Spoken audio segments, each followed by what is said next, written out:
আসসালামু আলাইকুম প্রিয় ভিউয়ার, আপনারা সবাই কেমন আছেন? আশা করি অনেক ভালো আছেন। আমার নাম মোহাম্মদ জিয়াউল ইসলাম, বাড়ি রংপুর জেলার সদর থানা।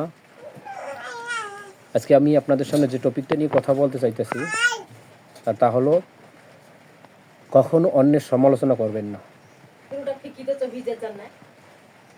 কয়েক বছর আগে আমি এটা উপলব্ধি করেছি, কাউকে তিরস্কার করা বোকামি। মানব চরিত্রের কাজই দোষীরা সব সময় নিজেকে ছাড়া অন্যকে দোষারোপ করে চলে। সমালোচনা অনেকটা পোষা পায়রার মতো, এটা সবসময় নিজের ঘরে ফিরে আসে। মার্কিন প্রেসিডেন্ট লিঙ্কন বলেছেন, কারো সমালোচনা করো না, তাহলে নিজেও সমালোচিত হবে না।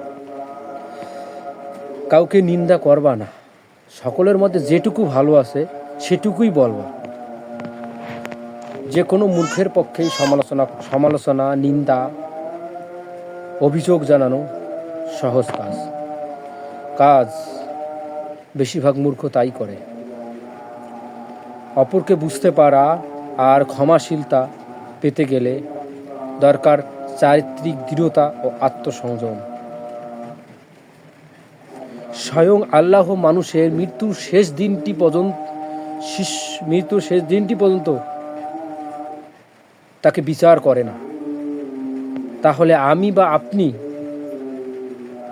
জীবিত মানুষের সমালোচনা বা মানুষকে বিচার করা কে? আপনাদের কাছে আমার এই প্রশ্নটা রইল। তবে কখনো কাউকে সমালোচনা করবেন না। যদি একান্তই সমালোচনা করার প্রয়োজন হয়, তাহলে বিজ্ঞতার সাথে জ্ঞানীর মতো করে সমালোচনা করবেন। তাহলে দেখবেন আপনার জীবন এবং পরিবেশ সব কিছুই সুন্দর এবং উজ্জ্বলময় হবে, এবং ভবিষ্যতে আপনি ভালো কিছু পেতে পারেন।